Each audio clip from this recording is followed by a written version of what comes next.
Hi hello welcome to Sakshi digital. మనం సూర్యుని సాధారణంగా కాంతి, వేడి, జీవానికి కారణమని మాత్రమే భావిస్తాం కదా. కానీ అదే సూర్యుడు మనకు కనిపించని ఒక కొత్త మర్మాన్ని దాచుకున్నాడు. అంతరిక్షంలో మెల్లగా కదిలే గాలుల మధ్య ఒక అజ్ఞాత తుపాను పుడుతోంది. అది శబ్దం చేయదు, పొగలు కక్కదు, కానీ దాని శక్తి మన భూమిని కదిలించగలదు. సూర్యుడి కాంతి వెనుక దాగి ఉన్న ఈ అంతరిక్ష తుపానులు మన సాంకేతిక ప్రపంచాన్ని సవాలు చేస్తున్నాయి. ఇవి కనిపించవు, కానీ వాటి ప్రభావం భూమి గుండెల్లోకి చేరుతుంది. ఈ ప్లాస్మా ప్రవాహాలు భూమి వైపు గుట్టిగా పయనిస్తున్నాయి. ప్రతి క్షణం అవి మన కమ్యూనికేషన్ వ్యవస్థల మధ్యలో దారి వెతుకుతున్నాయి. నిజానికి సూర్యుడు ప్రతి క్షణం తన గుండె నుంచి ఎగసే వేడి గాలులను అంతరిక్షంలోకి పంపిస్తూనే ఉంటాడు. ఆ గాలులు, ఆ విద్యుత్ కణాలు భూమిని తాకే దారిలో నృత్యం చేస్తాయి. శాస్త్రవేత్తలు దీన్ని సౌరగాలి అని పిలుస్తారు.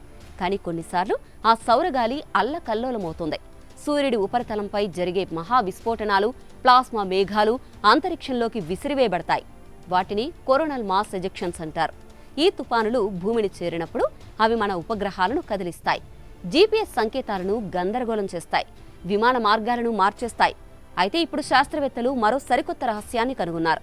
సౌరగాలి మధ్యలో మరింత ప్రమాదకరమైన తుపానులు ఉన్నాయని వారు చెప్తున్నారు. ఇవి అంతరిక్ష తుపానులు, సూర్యుడి ఉధృతి నుంచి విడిపోయిన ప్లాస్మా చక్రాలు. ఇవి సూర్య తుపానుల కంటే చిన్నవిగా ఉంటాయి, కానీ వాటి గుండెల్లో ఉన్న చుంబక శక్తి భూమి రక్షణ కవచాన్ని దెబ్బతీయగలదు.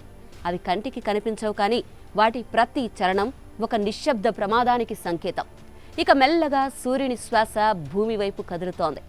ఆ గాలుల్లో దాగి ఉన్న ఈ అంతరిక్ష తుపానులు ఏ దిశలో తిరుగుతాయో, ఎప్పుడు దాడి చేస్తాయో ఎవరికీ తెలియదు.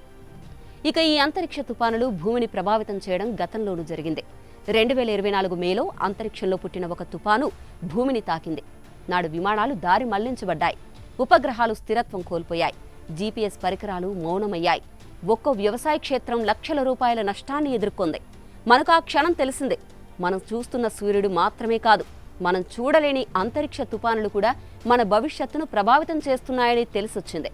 ఆ ఘటన తర్వాత మిచిగన్ విశ్వవిద్యాలయ శాస్త్రవేత్తలు సూపర్ కంప్యూటర్స్తో కొత్త నమూనాలు చేశారు. ఆ నమూనాలు ఒక దృశ్యాన్ని చూపించాయి. సూర్యుడు కొన్నిసార్లు తన లోపల ఉగ్రంగా పేలిపోతాడు. అప్పుడు భారీగా వేడిగాలులు, ప్లాస్మా అని పిలిచే విద్యుద్భరిత పదార్థం బయటకు ఎగిరిపోతుంది. ఇక ఆ వేడి మేఘాలు అంతరిక్షంలో ముందుకు దూసుకుపోతూ ఉంటే వాటి వెనుక గాలులు కలగలిసి తిరుగుతూ చిన్న తుపాన్లను తయారు చేస్తాయి. ఆ పెద్ద తుపానులు దూసుకెళ్తున్నప్పుడు వాటి వెనుక చిన్న తుపానులు పుడతాయి. కొన్నిసార్లు అవి కాసేపటికే చెదిరిపోతాయి, కానీ మరికొన్ని మరింత బలంగా మారతాయి. అవి వేగంగా కదిలే సౌర గాలులతో ఢీకొని అంతరిక్ష తుపానుల్లా తిరుగుతూ భూమి వైపు కదలడం మొదలు పెడతాయి. ప్రస్తుతం మనం ఆధారపడే సౌర పరిశీలన వ్యవస్థ భూమి, సూర్యుని మధ్య ఉన్న లాగ్రాంజ్ పాయింట్ L1 వద్ద ఉన్న 2 ఉపగ్రహాలపైనే ఆధారపడి ఉంది. అవి సూర్యుని ఎదురుగా చూసే ఒకే దిశలో ఉండడంతో బయట జరిగే తుపాన్లను గుర్తించలేవు. ఈ అంధకారాన్ని తొలగించడానికి శాస్త్రవేత్తలు ఒక కొత్త ఆలోచన తెచ్చారు. దాని పేరు స్విఫ్ట్, అంటే స్పేస్ వెదర్ ఇన్వెస్టిగేషన్ ఫ్రాంటైర్.